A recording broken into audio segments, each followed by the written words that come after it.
Hey guys, welcome back to my channel. आप सुन रहे थे मेरे साथ love you Zindagi. Love you Zindagi भाग 86। शीतल ने आखिरकार अपने दिल की बात सार्थक से कह दी और सार्थक ने भी उसे गले लगा लिया।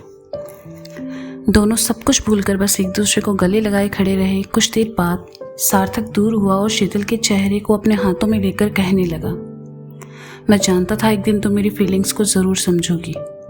मैं तुम्हें बता नहीं सकता कितना इंतज़ार किया है मैंने इस पल का। मैं हमेशा तुम्हें ऐसे ही चाहूँगा, तुम्हारा ख्याल रखूँगा, तुम्हें खुश रखूँगा और कभी खुद से दूर नहीं जाने दूँगा। शीतल ने सुना तो उसकी आंखों में आंसू भर आए। उसने कहा, मैंने तुम्हें बहुत परेशान किया है। मैं कभी सही गलत का फैसला नहीं कर पाई, पर आज कहना ज़रूरी था। अगर नहीं कहती तो शायद तुम्हारे साथ गलत करती, तुम्हारे प्यार के साथ गलत करती। नहीं शीतल, तुम गलत नहीं हो, बस वक्त गलत था। लेकिन अब कुछ गलत नहीं होगा। हाँ, मैं तुमसे शादी करूँगा, तुम्हारे घर वालों से बात करूँगा, तुम्हें एक नई जिंदगी दूंगा जहाँ तुम्हें किसी से डर कर रहने की ज़रूरत नहीं है। सार्थक ने कहा तो शीतल का उदास चेहरा खिल उठा और उसने कहा, लेकिन घर वाले? उसकी चिंता तुम मत करो। मैं दिल्ली जाकर अपने पापा से बात करूँगा और तुम्हारे भैया से भी बात कर लूँगा। मैं सबके सामने तुम्हें अपनाऊँगा, पूरी रिस्पेक्ट के साथ। सार्थक ने विश्वास से भरकर कहा तो शीतल की आंखों में चमक आ गई। सार्थक ने देखा शीतल की ट्रेन जा चुकी है और दूसरी ट्रेन आने में अभी 2 घंटे थे। सार्थक शीतल के साथ कुछ दूर पड़ी बेंच पर आ बैठा और दोनों बात करने लगे। दोनों हंसते मुस्कुराते एक दूसरे से बतियाने लगे। प्यार की शुरुआत हो चुकी थी और हवाओं में प्यार घुल रहा था। नैना बस की खिड़की वाली सीट के पास बैठी सो रही थी। बगल में विपिन जी बैठे थे। मोंटी कुछ ही सीट पीछे अपने पापा के साथ बैठा बात कर रहा था। दोनों में शादी को लेकर बहस हो रही थी। मोंटी चाहता था शादी अगले साल हो और शर्मा जी चाहते थे दिवाली के 11 दिन बाद ही हो जाए। दोपहर के खाने के लिए बस एक होटल के सामने रुकी। सभी नीचे उतरे। विपिन जी ने नैना के सर पर प्यार से हाथ फेरा और उसे उठने को कहा। नैना अंगड़ाई लेते हुए उठी और विपिन जी के साथ नीचे चली आई। विपिन जी ने नैना को हाथ मुंह धोने का इशारा किया और खुद शर्मा जी की ओर चले गए। नैना वॉश बेसिन के सामने आई और मुंह धोने लगी। नींद अभी उसकी आंखों से उड़ी नहीं थी। उबासियां लेते हुए वह चाय वाले के पास आई और एक चाय देने को कहा। हाँ तो मैडम, कौन सी चाय लेंगी आप? इलायची वाली, अदरक वाली या मग में भरकर चाय दें आपको? नैना के कानों में अभी की आवाज़ पड़ी तो उसने हैरानी से सामने देखा। कुर्ता पजामा पहने, गले में गमछा डाले, चाय छानते हुए अभी नैना से कुछ कह रहा था। नैना ने अपनी आंखें मसली ठीक से देखा। अभी ही था जो उसकी ओर चाय का कप बढ़ा रहा था। नैना ने जैसे ही चाय का कप लेते हुए उसे छुआ, एक खूबसूरत एहसास महसूस किया और उसके मुंह से निकला, पड़ोसी तुम यहाँ? क्या हुआ दीदी, चाय पीजिए ना। चाय वाले लड़के ने नैना को देखकर कहा। नैना ने देखा सामने कोई अभी नहीं था बल्कि चाय वाला लड़का था। नैना हक्की बक्की थी। उसने ना में गर्दन हिला दी और जाने लगी। चलते चलते वह अभी के बारे में ही सोच रही थी। एक खाली टेबल के पास आकर नैना बैठ गई और कुछ देर पहले जो हुआ उसे समझने की कोशिश करने लगी। पीछे होटल में लगी टीवी में गाना बजने लगा। नैना की मनोस्थिति भी कुछ ऐसी ही थी। उसे बार बार अभी का ख्याल आ रहा था और वह बस खड़े खड़े खाली आंखों से उसे देखे जा रही थी। उसे ध्यान ही नहीं रहा कि कब उसके हाथ में पकड़ी चाय का ग्लास उसके हाथ की ओर झुका और उसके मुंह से एक आह निकली। जलन के मारे नैना ने अपना हाथ झटका। कुछ दूर खड़े मोंटी ने देखा तो दौड़कर नैना के पास आया और उसका हाथ देखते हुए कहा, ध्यान कहाँ है तेरा? लगता है अभी भी तू नींद में है। चल इधर आ, देख कैसे लाल हो गया। मोंटी नैना को लेकर टेबल के पास बैठा और उसके हाथ पर ठंडा पानी डालकर उसे साफ करने लगा। नैना बस खामोशी से मोंटी को देखे जा रही थी। उसने अपने पलकें बंद की और फिर जब खोली तो पाया सामने अभी बैठा है, उसका हाथ थामे और धीरे धीरे उसके हाथ पर फूंक मार रहा है। मोंटी ने जेब से रुमाल निकाला और नैना के हाथ पर लपेट दिया, लेकिन नैना को तो अभी भी अभी ही नजर आ रहा था। पीछे गाना अपनी लय में चलता रहा जिसमें नैना खो सी गई।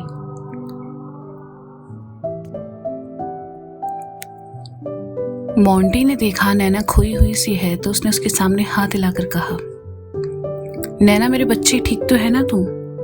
रुक, मैं भी तेरे लिए चाय लेकर आता हूँ।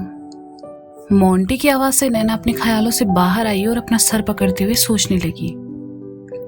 ये सब क्या हो रहा है नैना? पड़ोसी क्यों दिखाई दे रहा है हर जगह? अजीब सा भी लग रहा है। उसकी आंखों का जादू असर कर रहा है लगता है। नहीं नहीं, ऐसा कुछ नहीं है। नैना बेटे होश में आओ, ऐसा कुछ भी नहीं है। पड़ोसी यहाँ नहीं है, ये सिर्फ तुम हो। एंड तुम ये प्यार व्यार में पड़ने वाले नहीं हो। Good good good.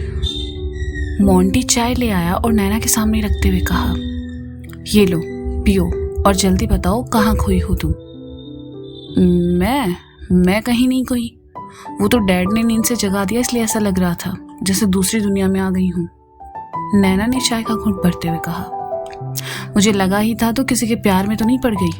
मोंटी ने कहा तो नैना खांसने लगी और कहा, पहले क्या कम एल लगे हैं मेरे, जो अब तू ये भी चाहता है? मजाक कर रहा हूँ यार, पर सोच तुम जैसी लड़कियों को जब किसी से प्यार होता होगा कितना अलग ही नजारा होता होगा ना। मोंटी ने कहा, बेटा तेरी और रुचिका की लाइफ सेट है। नैना ने कहा, वो कैसे? मोंटी ने पूछा। उसे भी दिन भर प्यार प्यार प्यार करने की आदत है और आजकल तुम पर भी असर दिख रहा है। नैना ने कहा तो मोंटी ने मुंह बना लिया। वैसे शादी कब की है? नैना ने चाय खत्म करते हुए कहा।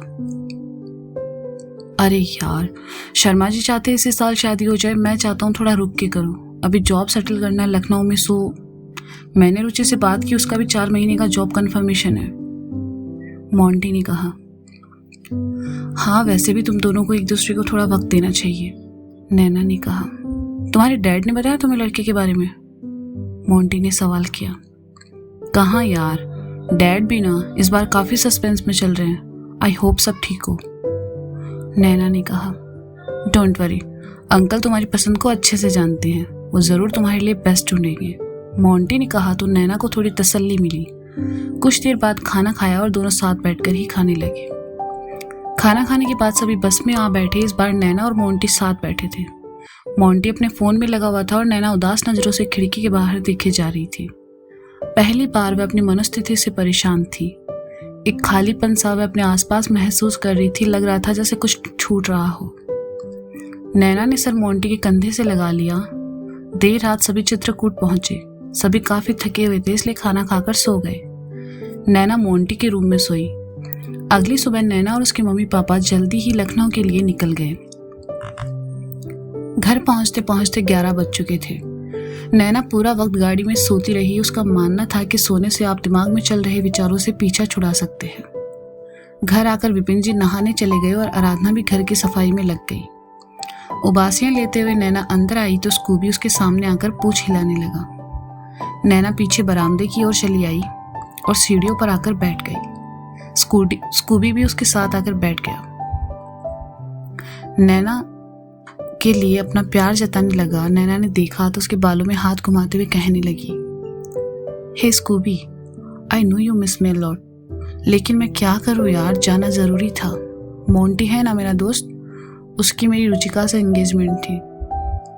दे are made for each other. हाँ हाँ, तेरे लिए भी कोई ना कोई मिल ही जाएगी। नैना ने स्कूबी से बातें करते देख आराधना ने कहा, नैना जाकर नहा लो, मैं भी नहाने जा रही हूँ, उसके बाद नाश्ता बना देती हूँ। मुझे नहीं खाना मॉम। नैना ने वहीं फर्श पर लेटते हुए कहा। ठीक है, नहा तो लो, आराधना जी ने कहा। बाद में नहा लूंगी ना, नैना ने उबासी लेते हुए कहा। कितनी आलसी हो ना तुम नैना, ससुराल जाओगी तब भी कैसे ही हरकतें करोगी, आराधना ने कहा। झेलने वाले पर डिपेंड करता है मॉम, नैना ने कहा। अच्छा ठीक है, मैं नहाने जा रही हूँ। दयाल काका को मैंने कुछ सामान लेने भेजा है, वो आ जाए तो अंदर रख देना। और हाँ, स्कूबी को भी कुछ खाने को दे देना, शायद भूखा हो, कहकर आराधना चली गई। नैना उठकर बैठ गई और स्कूबी से कहा, नूडल्स खाएं? जवाब में स्कूबी ने अपना सर हिला दिया। ऐसी ही थी नैना, कब उसका मूड स्विंग कर जाए वे खुद नहीं जानती थी। उसने फोन करके पास के ही रेस्टोरेंट से ऑर्डर किया और हॉल में बैठकर टीवी देखने लगी।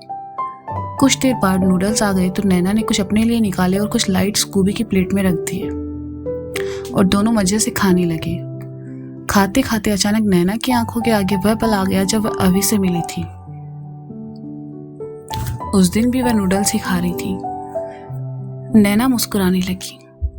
स्कूबी ने अपना खत्म किया और फिर नैना की प्लेट की ओर देखने लगा तो नैना ने कहा, ले तू ही खा ले।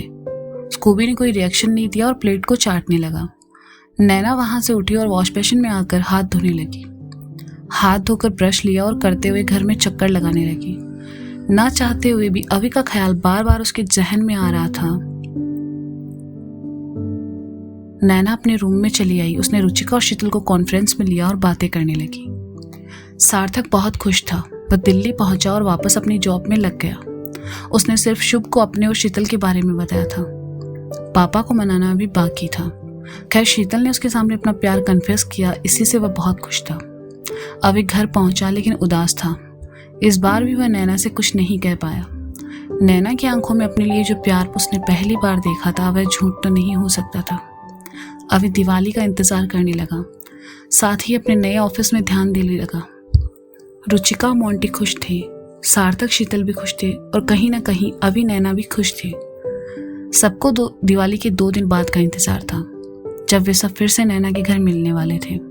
ये दिवाली उनके लिए कौन सा तोहफा लेकर आने वाली थी ये तो कोई नहीं जानता था। दिवाली की सुबह नैना जल्दी उठ गई और घर को सजाने में विपिन जी और आराधना जी की मदद करने लगी। घर को बहुत अच्छे से सजाया गया। शाम होते होते सारे काम खत्म हो चुके थे। विपिन जी ने नैना के लिए अपने पसंद का ब्लैक सूट रेड दुपट्टे के साथ खरीदा, जो कि उसे 2 दिन बाद उसके बर्थडे पर देने वाले थे। दिवाली की शाम पहनने के लिए नैना ने अपने लिए प्लाजो और टॉप खरीदा। पूजा के बाद वह विपिन जी के साथ मिलकर दिए जला रही थी। नैना को दिए जलाते देखकर विपिन जी की आंखें नम हो उठी। आराधना ने पूछा, क्या हुआ आपको? कुछ दिन बाद नैना शादी करके अपने घर चली जाएगी। अपने जिगर के टुकड़े को खुद से दूर करना होगा, सोचकर ही मन भारी हो रहा है। विपिन जी ने अपनी आंखों के किनारे साफ करते हुए कहा, एक ना एक दिन तो बेटी को अपने घर जाना ही होता है। आराधना ने उनके कंधे पर हाथ रखकर कहा। विपिन जी नैना से बहुत प्यार करते थे और यही वजह थी कि आज तक उन्होंने नैना को कभी किसी चीज के लिए मना नहीं किया। नैना ने दीपक जलाए और कहा, डैड मैंने छत पर रख कर आती हूँ। हाँ बेटा, विपिन जी ने कहा तो नैना दियों की थाली लेकर छत पर चली आई। उसने एक एक करके दीवार पर रखे और खड़े होकर उन्हें देखने लगी।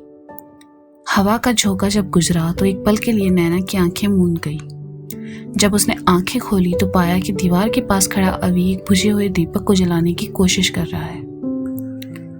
नैना ने देखा तो उसे यकीन ही नहीं हुआ और उसने अपनी आंखें मस ली, लेकिन अभी भी वही था। नैना उसके पास आती है और कहती है, तुम यहाँ क्या कर रहे हो? अभी ने कोई जवाब नहीं दिया। वह बस दिए जलाने में व्यस्त था। उन दियों की रोशनी में उसका चेहरा दमक रहा था। उसके सुर्ख होठ और आंखें रोशनी से चमक रही थी। अभी को खामोश देखकर नैना ने कहा, ओ मिस्टर पड़ोसी, बहुत हो गया। हाँ, तुम कल से मुझे बहुत परेशान कर रहे हो। कभी दिखाई देते हो, कभी अचानक से गायब। तुम बताओ मुझे, तुम सच में हो ना या नहीं हो तो बोलो ना, बोलते क्यों नहीं? अभी ने अपनी उंगली नैना के होठों पर रखकर उसके करीब आते हुए कहा। एक पल को जैसे नैना की धड़कनें रुक सी गई। वह आंखें फाड़े अभी की आंखों में देखे जा रही थी। अभी उसके इतना करीब था कि उसकी सांसों की गर्माहट नैना को पिघला रही थी। नैना को खामोश देखकर अभी ने अपनी उंगलियों से उसके गाल से लेकर गर्दन से लेकर कंधे तक छुआ दी। उसकी उंगलियां नैना की गोरी मांसल हाथ पर फिसलते हुए उंगलियों तक आई और अभी ने जैसे ही नैना के हाथ को थाम लिया, एक सिहरन से उसे महसूस हुई। अभी उसकी आंखों में देखे जा रहा था और जैसे ही उसने अपने चेहरे को नैना के चेहरे की तरफ बढ़ाया, नैना ने अपनी आंखें मूंद ली। कुछ पल बाद उसने आंखें खोली। सामने कोई नहीं था। उसने इधर उधर देखा लेकिन वहां सिवाय उसके कोई भी नहीं था। नैना बदहवास से नीचे दौड़कर आई और बरामदे में आकर देखा, कोई नहीं था। गेट बंद था। नैना अंदर आई और विपिन जी से पूछा, डैड कोई आया था क्या? नहीं तो, यहाँ तो कोई नहीं आया, लेकिन 2 दिन बाद सब आएंगे, विपिन जी ने कहा। नैना ने सोच में डूबे हुए कहा और वहां से चली गई। उसके साथ विपिन जी, आराधना और दयाल काका भी बाहर आंगन में चले आए। सभी खुशी से पटाखे जला रहे थे। बस नैना सीढ़ियों पर खामोश बैठी सोच रही थी। इस बार तो तुमसे मिलना ही पड़ेगा पड़ोसी, मुझे भी जानना है आखिर ये सब है क्या। मेरे सवालों का जवाब अब तुम ही दे सकते हो। तो दोस्तों ये था लव यू जिंदगी भाग 86। इसका अगला भाग आप जल्द ही सुनेंगे मेरे साथ। तब तक के लिए शुक्रिया, बाय बाय, अपना ख्याल रखें और सुनते रहें लव यू जिंदगी।